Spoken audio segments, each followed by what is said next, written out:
Ang susunod na programa ay rated PG. Ito ay nangangailangan ng patnubay at gabay ng magulang para sa mga batang manunood.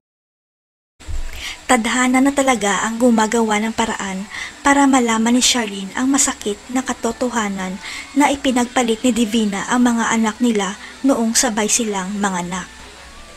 Binisita ni Charlene ang city jail kung saan siya nakulong para maibenta ang mga produkto nila sa shop niya at hindi niya akalain na makikita niya ang pamilyar na mukha. Biglang tumigil ang mundo ni Leilani nang makita niya si Charlene sa city jail dahil sa isip niya ito na siguro ang tamang panahon para malaman ni Charlene ang katotohanan. Kaya lang biglang naduwag si Leilani dahil sa isip niya baka magalit sa kanya si Charlene pero kailangan pa rin niyang ilantad ang katotohanan para hindi na siya karmahin. Walang kamalay-malay si Leilani na nilalason pala ng lolo ang utak ng anak niya at nanuhol pa ito para hindi umusad ang kaso niya kaya habang buhay siya makukulong.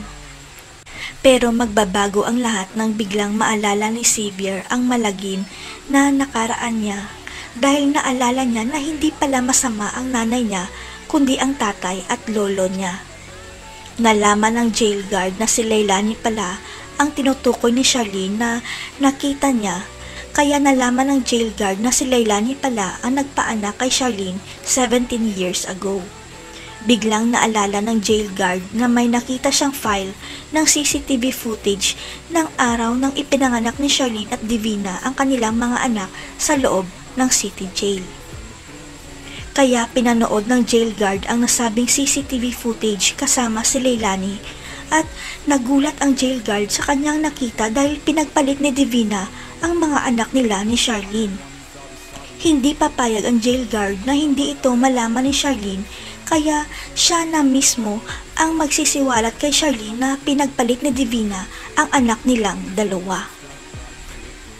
Masisira kaya ang plano ni Divina dahil malalaman na ni Charlene ang totoo. Si Xavier kaya mismo ang tutulong sa nanay niya para makalaya. Abangan.